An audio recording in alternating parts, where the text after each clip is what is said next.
check. Hey, okay. Let's do this. Number 1, is there any question? Do we have any questions on 1? 1, okay, good. Question 2. We have the product of two positive numbers is 800. Do we need to go over that one? Number 1. Number 3. Just for number 1, is relative extrema mean only local? Yes.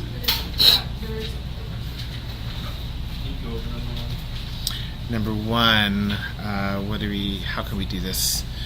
We've got y equals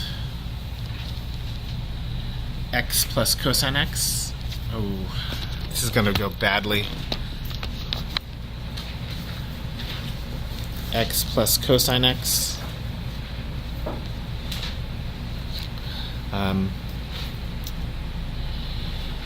We know x is somewhere between 0 and 2 pi.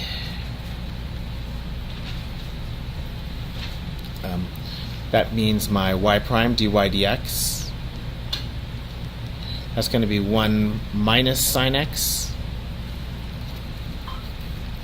And if I want to look for relative, it says relative extrema. If it says relative extrema, that means I have to set x equal to 0 to find my critical numbers. And solving this, I don't know how you're going to solve this, but you should have somewhere where you're looking at sine of x equals 1. So where is sine of x equal to 1? Yeah, just at pi over 2. Let me check something real quick. Still going? Still going, good. Okay, at pi over 2, that's the only place where my x is, where we have that equal to 0. No, that's not good either.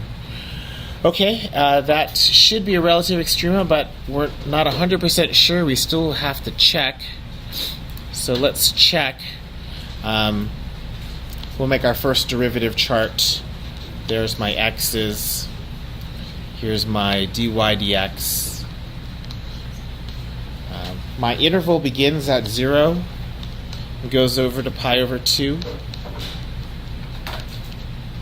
Oops. Pi over 2 to 2 pi. Okay, if I substitute into here, let's see, something between 0 and 2 pi. Pi over 4, maybe? If I put pi over 4 into my derivative, I'm going to get 1 minus the sine of pi over 4. Pi over 4 is, the sine of pi over 4 is root 2 over 2. 1 minus the square root of 2 over 2 is positive, right?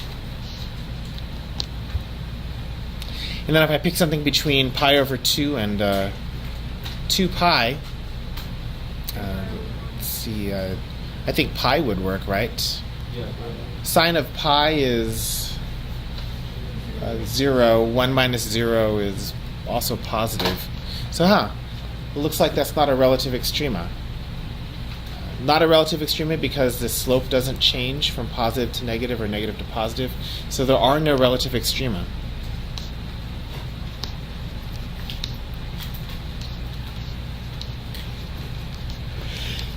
Excuse me. And that's number 1. Okay. Number 2. Do we need to do that? Yeah. I just have a question on number 2. Sure. And 3. Is it okay if we put it with decimals? It's going to be if you're looking at a multiple choice, if it's in decimal and all the answers on the test are fractional, then you should be able to somehow deal with that. If it's a free response part, you can give it to me in decimal as long as it's accurate to 3 decimal places. You can give it to me rational. It doesn't really matter. I'll read for all of it. So is it negative to positive, you write relative minimum? Yeah, there would be a relative minimum at pi over 2 if the first derivative changed from negative to positive. Okay. How about 3? Yeah. I think the wording of that one. The wording of this one. I factorization. Okay, so we have the product of two numbers is 800. So product is multiply. X times y is 800.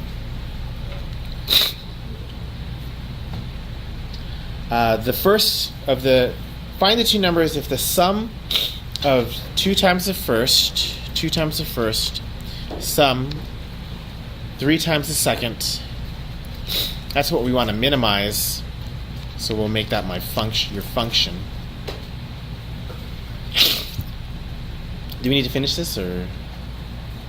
So I think this what I thought was if sum of the two times the first. I thought we meant the sum of the two numbers and then times the whatever. Sum of is that 2 just a times. mistake, or- Sum of 2 times the first. So the isn't supposed to be. Huh? It says I sum forget of, about it it. says sum of the 2 times the first. So technically, Oh, sum of the 2 times. Okay, so that that. would be weird. A way of saying x squared y. You know? So we're saying that the word the there, the first the is not, shouldn't be there, right? Yeah. Okay, so we need to delete that Yeah, I can- for next year. Okay. Okay. Yeah. Would we have to do a first derivative test for this problem since we're If I was gonna check your work in a free response question, I would like to see either a first derivative chart or, something. Okay, so what would be the way to find the derivatives? Domain is all real numbers in this one. Actually, you can't do a first derivative chart in this one. You would have to do a first derivative test. Actually, it's on. You can't do Okay. approaching. You don't Yeah. approaching. I got the right answer when I did this, but I left it in, I put in decimal point. Doesn't matter. Okay. This is going to be a multiple choice test. So- I just meant, I guess, if it's open, it's fine. If it's a free response, I'm going to read multiple. I'm going to read decimal. I'll read fractions, whatever you need to. It's just that if you leave it as a decimal, you have to make sure that the first 3 decimal points are correct. Yeah, I did fine. Yeah. If it's a number over a root, would that be if it's like 40 over radical 3? Yeah. We have to make it You don't need to rationalize. Hmm? So if we have a specific domain, we use the derivative test, and then if we have a domain, we use the candidate test, and then if we don't, if it's from negative infinity to positive infinity, then we use the derivative test. Then the first derivative test is most appropriate. Yeah. Okay. Anything else on 3?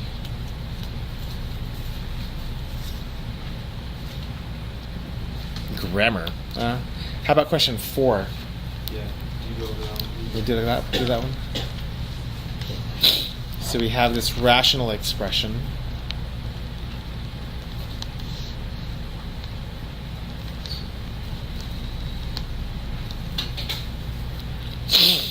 And right now we should be able to tell what is the domain for this function.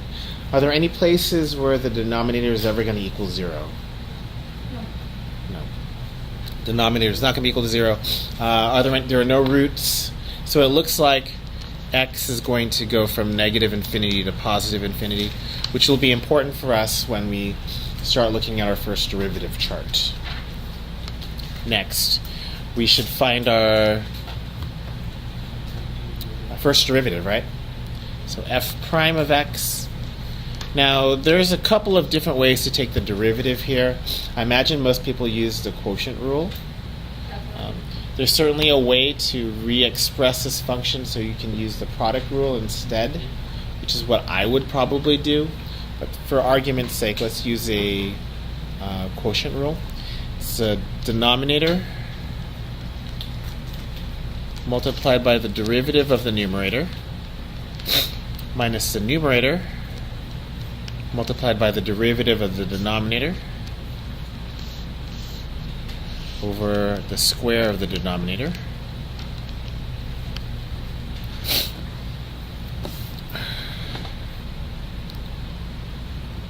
Let's simplify that. Let's see, you got an x squared there, you have a minus x squared, so it looks like a negative x squared, and then plus 9.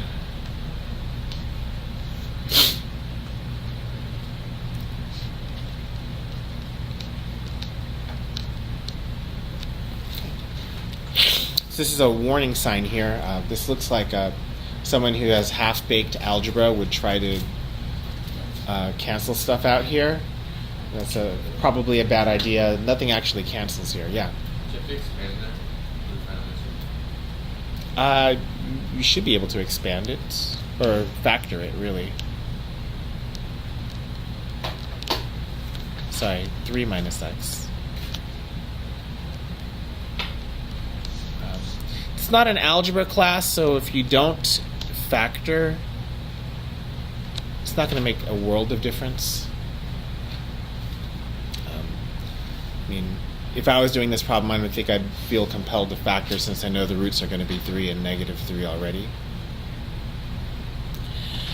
Okay, what do we do? Oh, so we get critical numbers. Yeah, critical numbers, x equals 3, negative 3, and x equals 3. Those are my critical numbers. So now the easiest thing to do would be to take a look at that first derivative chart. The domain of x starts at negative infinity, negative 3, negative 3 to positive 3, 3 to infinity. Yeah. Yeah. On this, when you put the. Oh, this should be plus, right? Yeah, that's. That it? Yeah, you just, That looks ugly now. Okay, good. All right, let's get a number here, somewhere between negative infinity and negative 3, like a negative 100. Negative 100 squared is 10,000. Negative of 10,000 is negative 10,000 plus 9. It looks like a negative number up there. Somewhere between negative 3 and 3 is 0. You substitute a 0, it looks like I get a positive. And if I use a large number, somewhere between 3 and infinity, like 100, 100 squared is 10,000. Negative of that is negative. Yeah, that's negative. The denominator is always positive, so that's why I didn't include it in my calculations. Okay, what do we have here? Oh. So f decreasing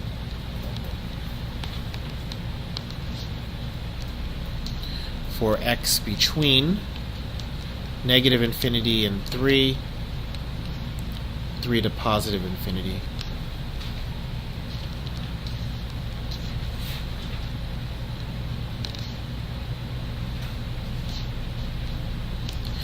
Increasing for x between negative 3 and positive 3 and positive 3.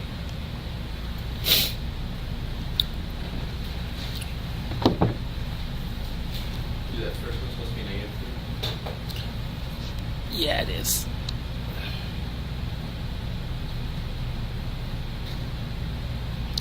That takes care of A and B there, right? Okay. 4. Any last thoughts on 4? No? We did 5 in class, right? Yeah. Any thoughts there on 5 that you need clarified? 6, linear approximation. We need to do that? Yeah. Okay. So this is notable in that 6 gives you a function in terms of x and y. Actually, it's not even a function, it's a derivative. F prime is equal to 2 sine squared plus 3 cosine y. I'm going to warm up my calculator while we're at it.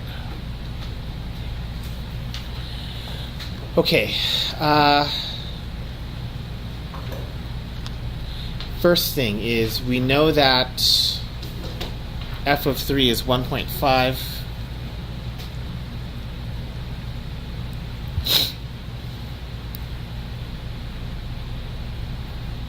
And now we got to figure out the slope of the tangent line, right? because we need to find the equation of the tangent line. So the slope is going to be the same as f prime, which is going to be 2 sine squared of 3 plus 3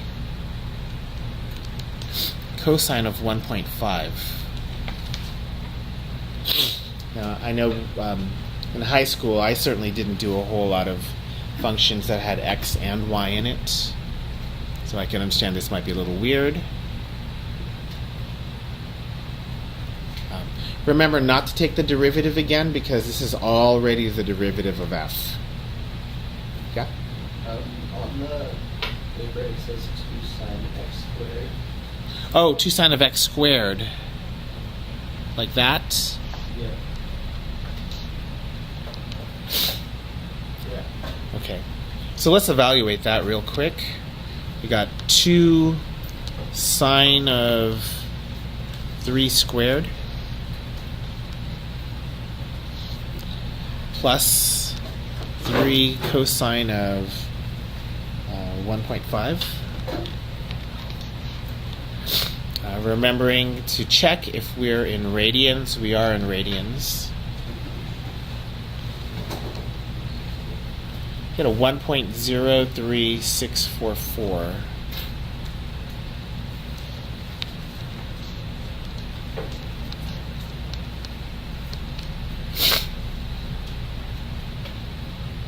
So the equation of the tangent line for the problem described, tangent line y is equal to 1.303644 x coordinate minus 3 plus a y coordinate of 1.5.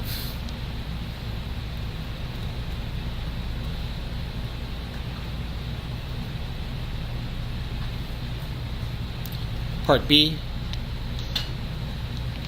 you're going to do your tangent line approximation, then f of 3.5 is going to be approximately equal to the tangent line. So it's approximately equal to 1.03644, 3.5 minus 3 plus 1.5.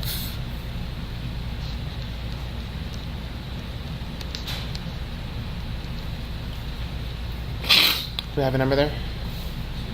2.185. Like that? I heard that right? Okay. If you were to check over, would you like write TL? Or is that Yeah, I'd figure out what tangent line means, yeah. Hmm? How many decimal places do you want to Okay. So the answer has to be correct to the third decimal place. Okay. But because the answer has to be correct at the third decimal place, any supporting work that you do needs to be accurate to much greater than 3 decimal places. Otherwise, you're going to introduce rounding errors. So because of all of the rounding errors, I say just keep all the numbers at 5 decimal places. If you're going to do that, keep them at 5 decimal places. If you got a calculator, store it in your calculator. Whatever you need to do, write it as a fraction instead, or express it as a fraction rather than a decimal. Whatever you need to do so that your answer is going to be accurate at the third decimal place. In other words, so you don't lose accuracy through calculation. Okay. All right. Looking good. That was 6, right? How about 7? I feel like 7 is kind of a rehash of question 3, a little bit. Question 8. Yeah, question 8. Yeah.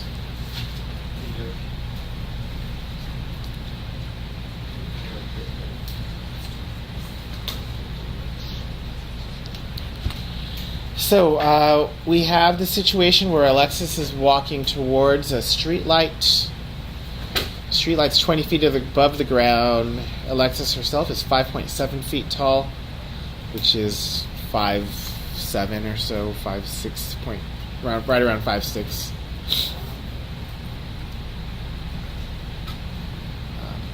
Actually, it's 5.7.2. 5.7.2, I think. At what rate is the shadow changing when she is 10 feet from the base of the light, round to the nearest half foot per second? So if we were to draw this diagram, this is a 20-foot light post casting shadow on Alexis, who's 5.7 feet tall. There's some figure not drawn to scale there. Now, you probably know that you should be labeling that third leg here, and it's kind of hard to know what to do, which one is which. If it's a diagram like this, I just like to do the two parts, make them X and Y. Usually that has the best effect. So when I make my similarity diagram here, you're going to have 5.7 to X is the same thing as 20 to X plus Y.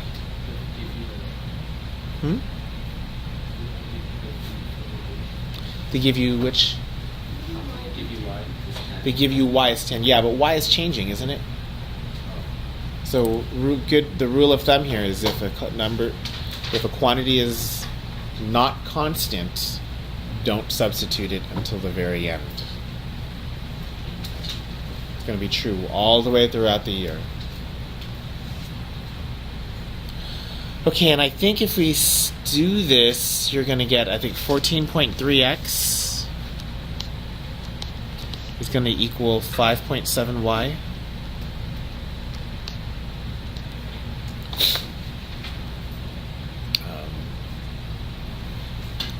You could probably solve for... Wait, which one are we looking for? Are we looking for a dx? We're looking for y, right? dy dt. You could solve for dy dt or y right now. You could also just take the derivative right now. I'm going to choose just to take the derivative now. So we're going to take the derivative with respect to t.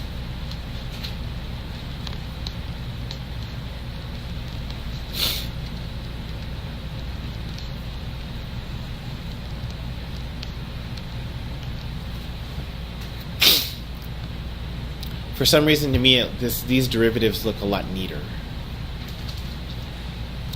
So that gives me 14.3 dx dt is equal to 5.7 multiplied by dy dt.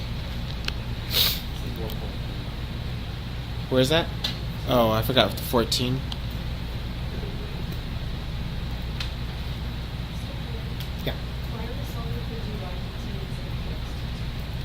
Y is the distance to the pole, right?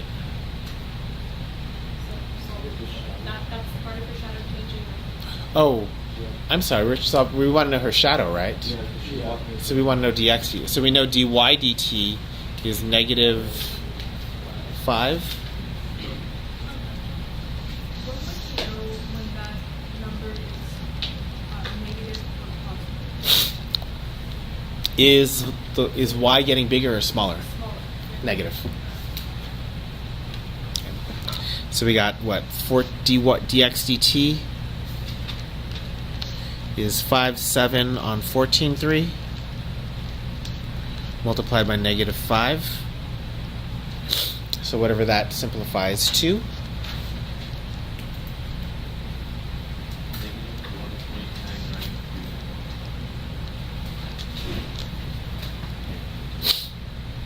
So this says to me that the shadow is shrinking, right? Shadow is shrinking.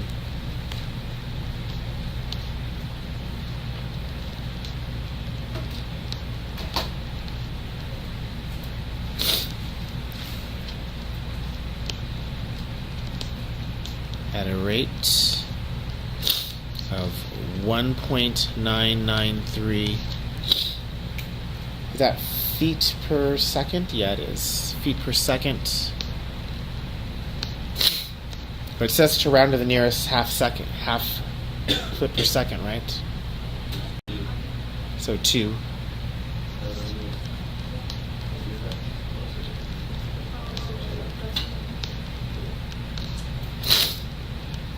So it's about 2 feet per second.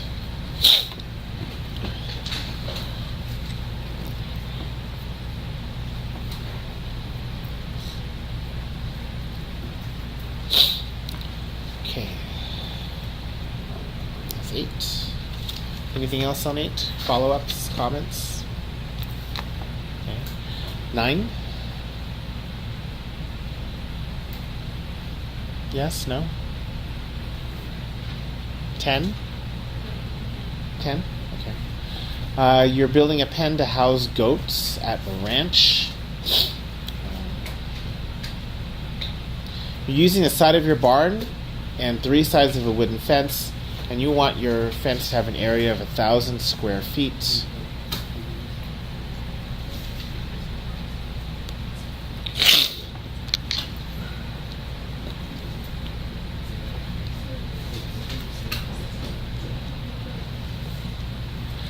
Okay, so if we're looking at the barn over here, this is my barn.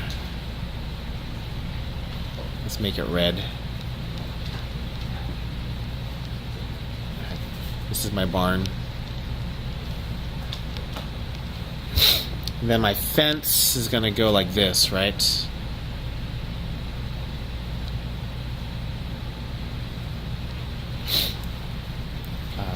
You're going to have 2 sides like that, and that. One side that is longer than the other 2, maybe, or shorter, I don't know. You know that you want the area to be 1,000 square feet. So the area, which was XY, you want that to be 1,000.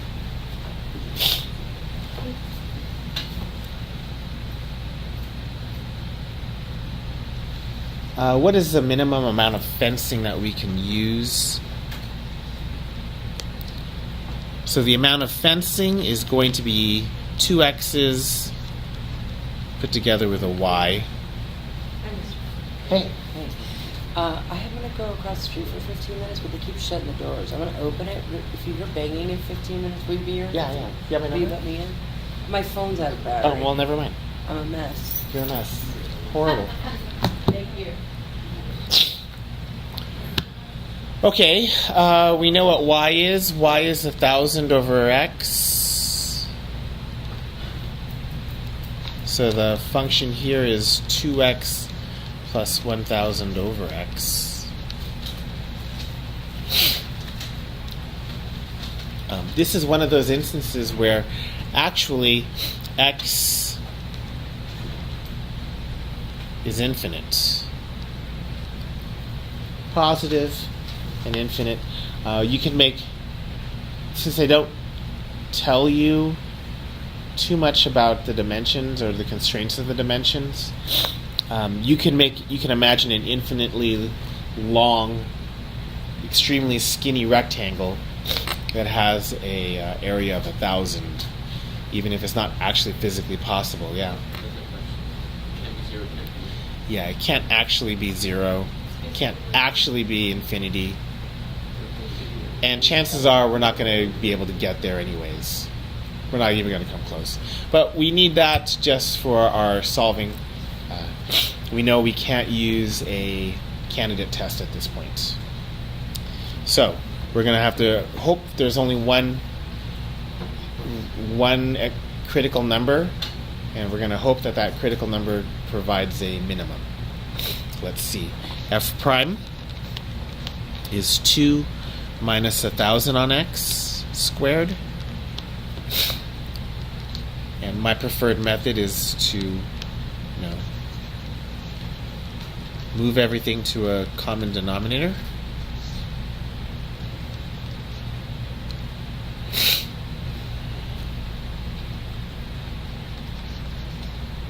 Oops. Yeah. So for my critical numbers, I can set the numerator equal to 0. And I can set the denominator equals 0. Of course, this gives me x equals 0, which technically isn't in the domain, so I don't have to worry about it. Here I get x equals the root of 500, I think. This is good. How would you want us to simplify it? You don't need to simplify square root of 500. Okay, because yeah, it's just the answer is Yeah, it's 10 root 5, but that's hardly something to take off points for. Okay. All right. Like I said, we couldn't use a candidate test, so we're going to use a first derivative test. Let's do f prime. And we're going to go 0 to root 500. And then root 500 infinitely. Okay, so from 0 to root 500, looking at the derivative, my denominator is always positive. So something between 0 and root 500. Let's pick 1. Sure. 2 times 1 squared is 2 minus 1,000. That's a negative number. Yeah. Why did you consider the negative radical 500 plus 600 in the domain? Not in the domain, yes. That's the Not in the domain. And let's pick a heinously large number like 1,000 here. We got 2 times 1,000 squared, which I think is 10 million. 20 million minus 1,000 is positive. So we got positive. So we've just shown that the radical 500 is a relative minimum. It's the only critical number, so it's a absolute minimum. Root 500 is the only critical number. Therefore, root 500 is an absolute minimum.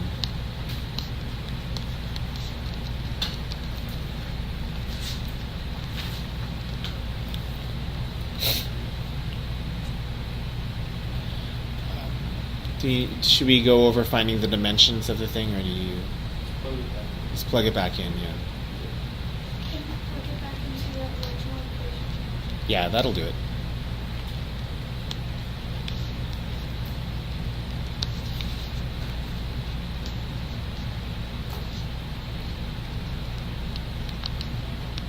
Dimensions and area.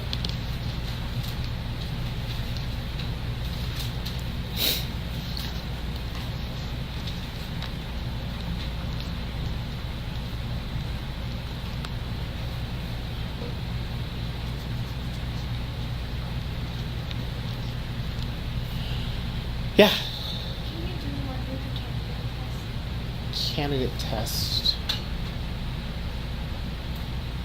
I think 11 would be a candidate test, isn't it? We should probably look at 11 anyways, right? Yeah. Yeah. So you went from 0 to equal the denominator and the numerator to 0? For the critical numbers. Yeah. Which is why I like to have everything as a rational expression as much as possible. Okay, so we have a wooden dock and a boat which is some distance away from the dock. You have a woman on the dock pulling the rope at a rate of 50 feet per second. The woman's hands are 16 feet above sea level. How fast is the boat? That means that the boat deck is at sea level, huh? So maybe I should change that to the 16 feet above the boat's deck.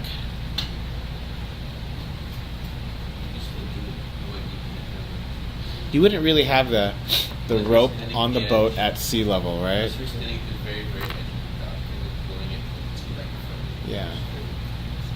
For number 10, is it okay to find the dimensions first and then plug it back in to remember? Sure. It works same way? It works the same way. Or it'll get you to the right answer. So I think diagram-wise, if this is my dock,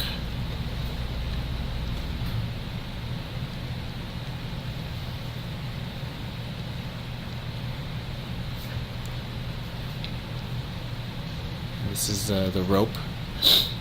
What do we have right now? We have the 16 feet above. Is that changing or is that staying the same? Staying the same. Good. Is the distance from the dock, is that staying the same or is that moving? It's changing, right? I'll call that X. The length of the rope, is that changing or is that staying the same?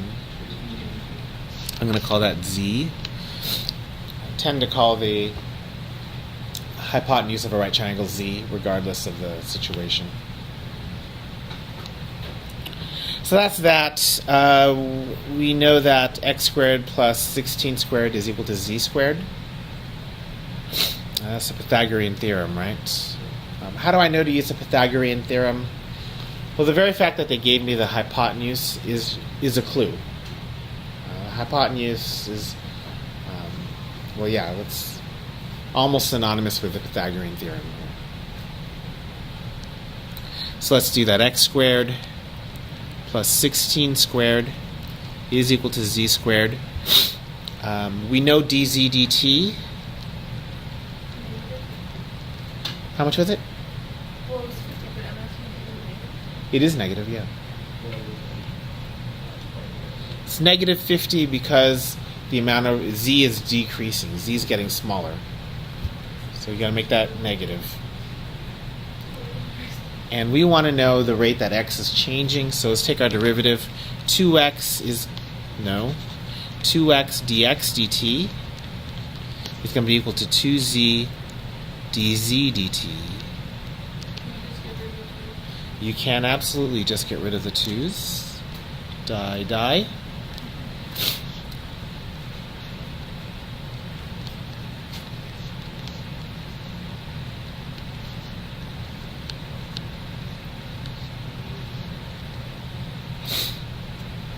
So we'll need to know what z is, right? The current state of z. So current state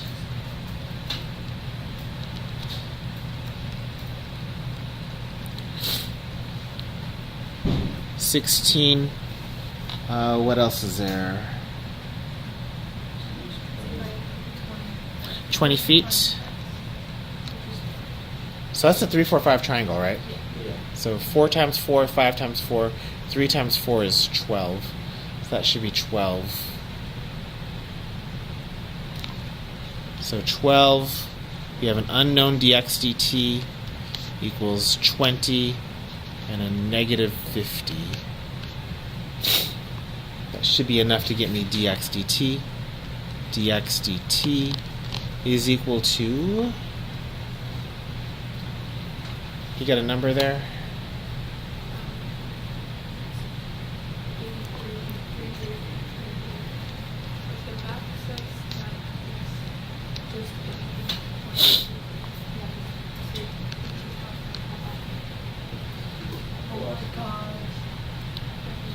So how fast is the boat approaching? The boat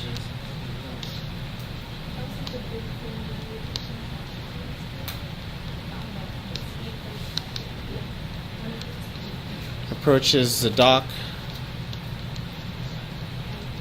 at 83,333 units of x is feet per unit of t is minute. Feet per minute. Yeah. So what I did a different way, I was right. So I did the Pythagorean theorem, but then I moved z squared and solved for x, and did the square root, and then did the derivative like that. You could do it that way. You'll probably, the algebra is probably more difficult that way. Yeah. Yeah. If I remember it, because I don't remember. Yeah. It says 50 feet per second. And why did you put the negative 50? Is it because you're quoting it? Yeah, we're making it negative 50 to recognize the fact that the length of z is decreasing. So whenever you have a quantity is getting smaller, its derivative should be negative. Okay. All right, that's kind of the whole thing. Is there any other questions that you want to go over? Yeah, Malia? I was just curious. Yeah, be curious. I know that there's a lot of formulas that supposedly we should have memorize. Yeah. But I don't. So is there any possible way I could get like a list? Like the distance formula showed up today, and if that showed up on the test, I would have like. Yeah. So formulas. That's what we want. Let me see if I'm still recording. Am I still recording? Yeah, I am. Last year, like it would stop recording on me like halfway through. I'm like, you suck. So I switched software. So hopefully, does anyone actually use this kind of? I use QuickTime first. Use QuickTime, Mac. People can only go back up. Yeah. For number 5, do we have to find the point coordinate of the point on the parabola, which is the closest point to the. Yeah, it says find the point on the parabola. Okay. And the distance. Yeah. Okay, formulae. Is that right? Formulae. I Formula. Distance formula.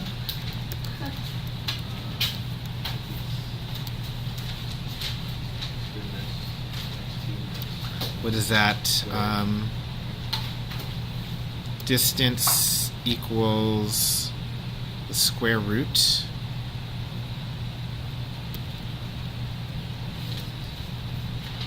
of x. How do I do a subscript? Oh, x1, no, x2 squared minus x1 squared. Oh, I have the square in the wrong place, right? Yeah.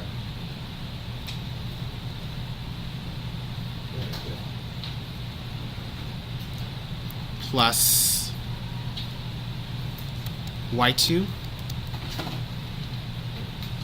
minus y1, this whole thing squared.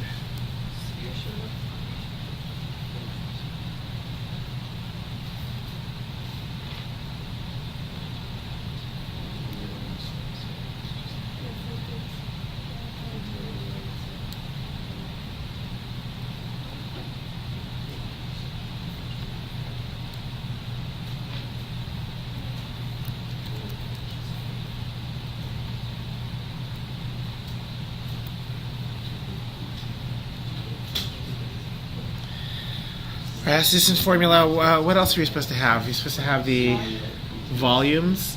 Let's do. Are we okay with areas? Yeah. We're okay with areas. can you just write it? Cone.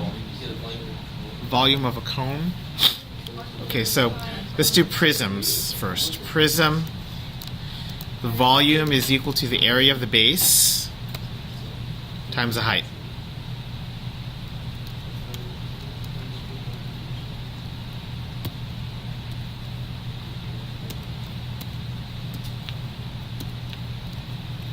Where B is the area of the base of the prism.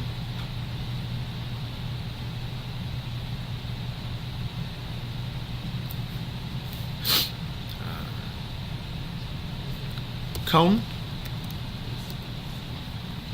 Or no, pyramid. Okay. The volume is, was that 1/3? Square pyramid or it's 1/3 B times H, is that right? Yeah. Where B is the area of the base.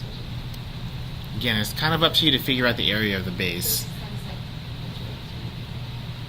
Did that say 1/3 or 1/3. This is 1/3. the pyramid. That's for a pyramid, yeah. A cone is nothing more than a circular pyramid, right? And a cylinder is nothing more than a circular prism. So these formulas actually work for cylinders and cones. Okay, so just 1/3 higher square H. Yeah. Hmm? What is What is the 1/3 come from? You should have to memorize. It's like triangle. Right now, you should probably just memorize it. You don't have to know area of like Yeah, circular, like it roughly takes like area And if you have a square. of a circular, of like a cone, because it has slant, right? So you have surface area, so we don't need to. Surface area. Surface area is one of those. If it's like for a prism, you should be able to do that. That's just a perimeter. Oh yeah, but I mean for like It's just the slanted base. one. Like For the cones, they kind of give you a little bit of help on those. Prism. See, are there any other solids that you should know? Huh? Sphere, yeah, sphere. Sphere volume. That's 4/3 pi r cubed.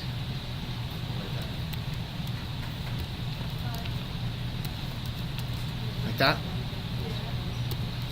And the sphere surface area is equal to 4 pi r squared. Yeah, 4 pi r squared.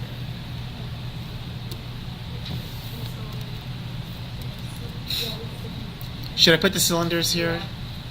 I mean, did you know cost? Costs would be given to you. A cost function would be given to you. The cylinder would go under the prisms, right? Cylinder would go under prism, yeah. And cone under the. Yeah. Why don't I just write these down then? Cylinder volume.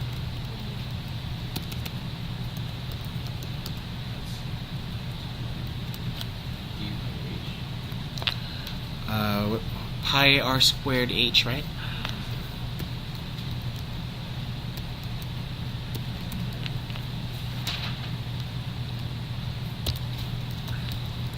Cylinder surface, no, cylinder, Like drawing it out. It's 2 pi r h plus 2 pi r squared. oh, okay, sorry. Surface area. You have the top and the bottom, which is pi r squared, so 2 pi r squared Plus d by h, I think. plus 2r. 2 R by pi. Ah, I don't know how to type. Somewhere in the last year, I stopped typing really well. 2 pi r squared h.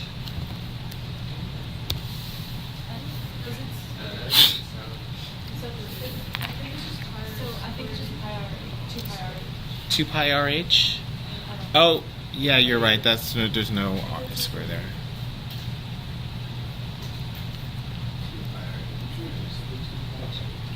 Yeah. Yeah. D by h. I always remember D by h.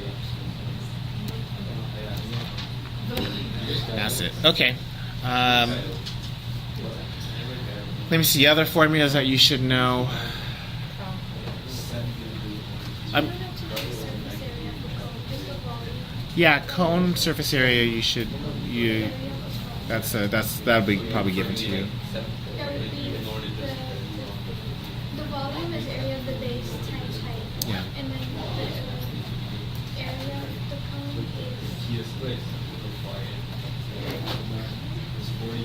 Surface area of the cone. Just the area. Surface area of the cone is what slant height times perimeter of the cone multiplied by the area of the base. I think. No, there's a factor there somewhere. Yeah. No, we have to know that. No. We don't. We have to know the area and the volume. Volume of a cone, yes. Not the area. Surface area of a cone, no. I know the volume. I was just really confused. All right. Any other things that you? Do you know all your Pythagorean identities? You should know those too, right? 30, 60, 90, and 45. Like, what is that? Sine squared, theta. No.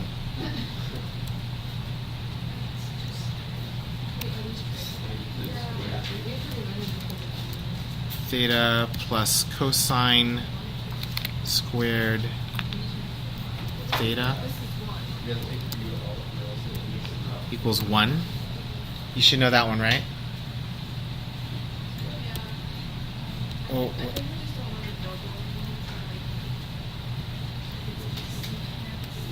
you should also know the 1 tan secretary. Do you know 1 tan secretary? 1 plus tangent squared theta equals secant squared theta. Yeah, 1 tan secretary.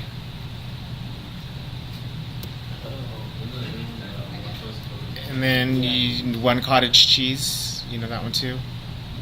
Yeah, but not, we don't know it. I don't know like that way, but 1 plus cotangent squared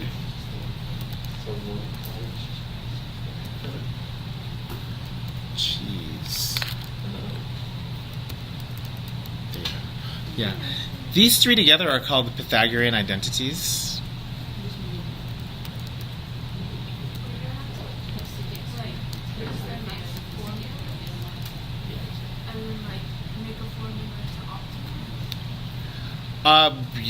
These generally are going to be more used the second half of this semester for simplifying. Double angle formulas. oh, we didn't do those. Yeah. We did it. We never learned them. Yeah, Said we never do Really? it.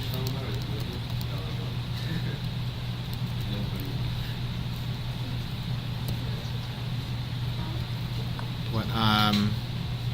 Cosine 2 theta. Sine squared theta minus cosine squared theta. Do you have to make this for tomorrow? Not for tomorrow. Not the double angle formula. Sine 2 theta.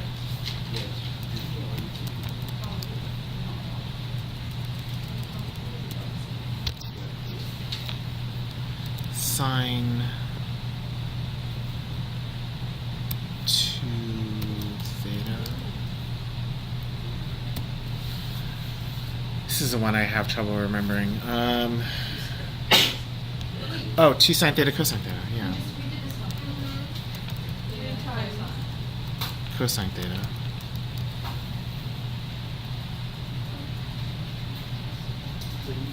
Oh, it's the cosine one that has all sorts of other ones, right?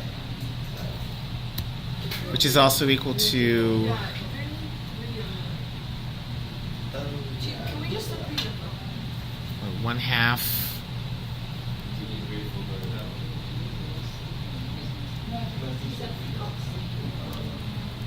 No. Well.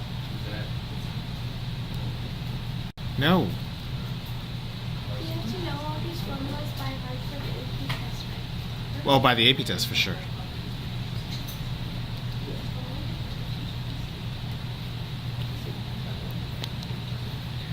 I'm just going to leave that there.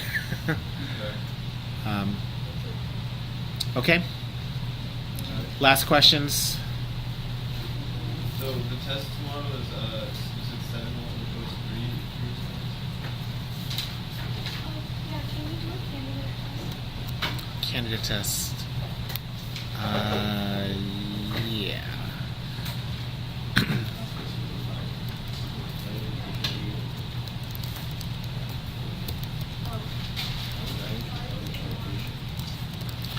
Okay, so let's get a function that we're gonna.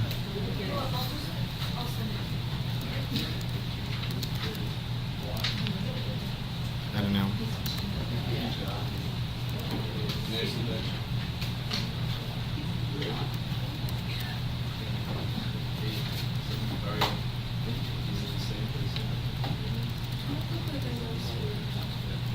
Yeah. Okay, 10 won't work. Yeah, let's do that. 5 plus 2 cosine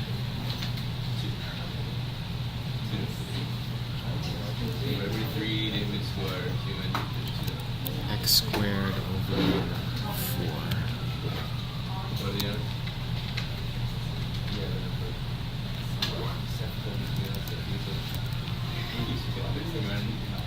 Where What are the odds that you're the 32 molar X between And I was looking like 1, 2, 3, we'll say 1.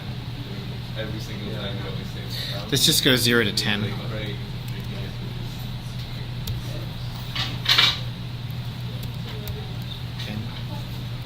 How would you know 10? I'm making it up. Oh, so you're saying that and then you use those points originally? Yeah. Okay. So your first thing to here is to locate your critical numbers.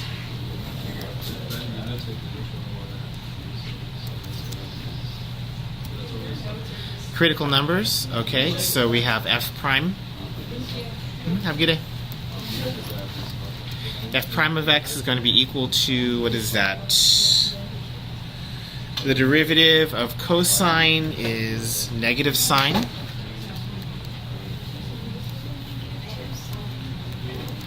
Of x squared over 4.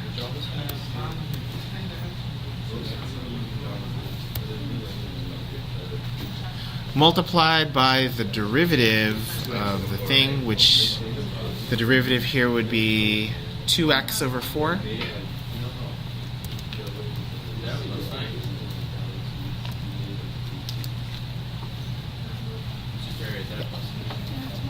It's a multiply. Yeah. Did I get that derivative right? 2x? Yeah, that's right. Okay, so what does that give me? Negative x sine. So that tells me x equal, no. So f prime of x is equal to, yeah, negative x sine of x squared over 4. I don't know why it says sing.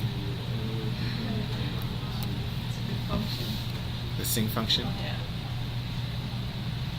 And then you would set You know, X. Oh, oh, wait, hold on. The hyperbolic sine cosine? No. Okay, so let's see. Critical numbers, when is this going to be equal to 0?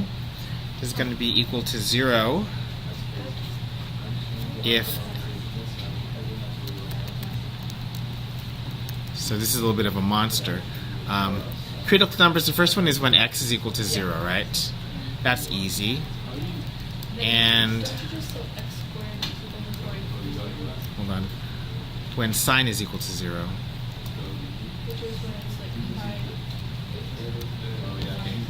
So sine of something is equal to 0 is if the something is equal to pi and 0.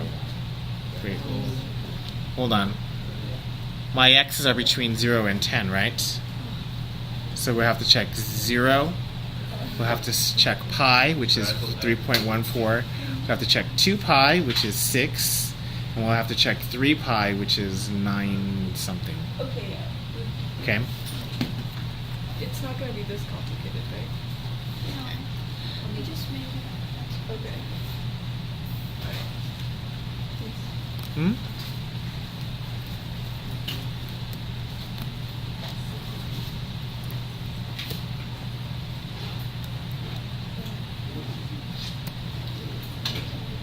Okay, so this is going to happen when x squared over 4 is equal to, what did we say, 0? 0, pi, 2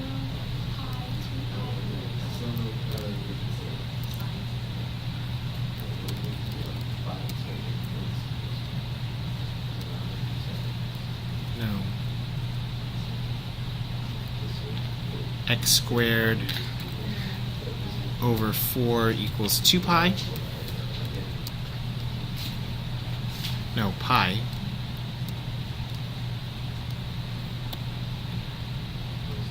X squared over 4 equals The other two, there's a 3 pi? Radical 4 pi. Oh, I forgot 2 pi. It does count. And then There's one for 2 right? x squared over 4 equals 3 pi. Yes, he also was in the class,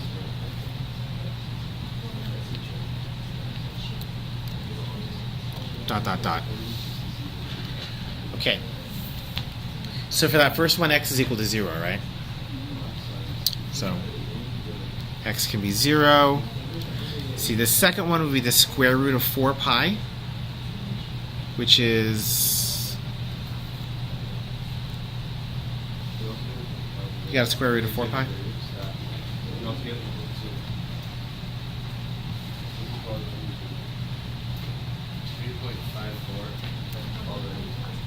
3.54. 5, 4. Give me a couple more decimals. 490. Okay. And then the next one, I'm going to have the square root of 8 pi. What's the square root of 8 pi? See you tomorrow. Have a good day. 5.0132. 01, Thank how you, much? Have a good day. Maria. 325. 325. Yeah. Then the next one would be at 12 pi. What's the square root of 12 pi?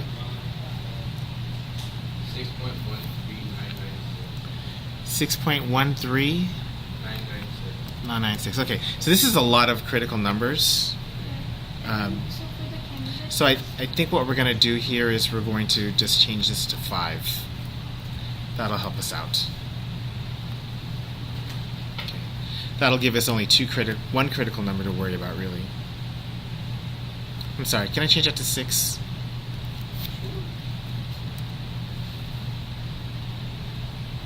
So that means we don't have to worry about this one. We only have to worry about those 3.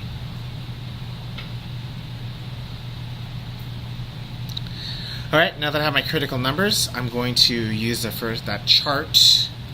And that chart is going to give me, we want our values of x. And then we want our values of f of x. So 0, 3.54490, and 5.01325, and 6.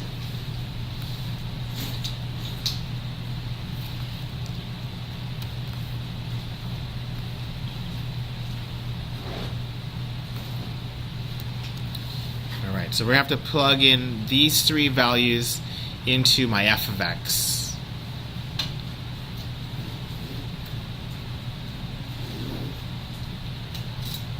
The best way to do this with your calculator is to put f of x into y1.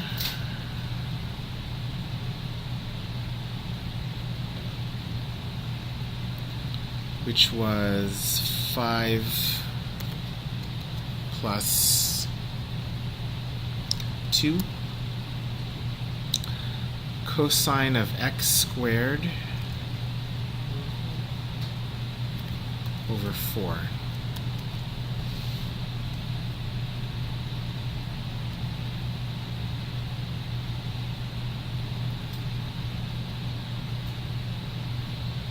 Got him?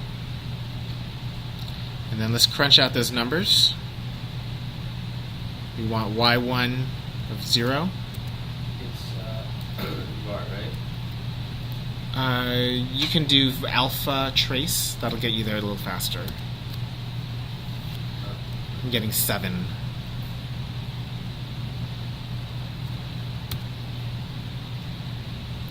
Uh, 3.5449. 3.5449. Yeah, 3. 5.01325. 7. 7. and then 6 is 3.1777.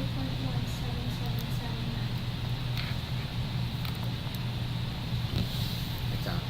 So it looks like my minimum value is 3, my maximum value is 7. Okay, F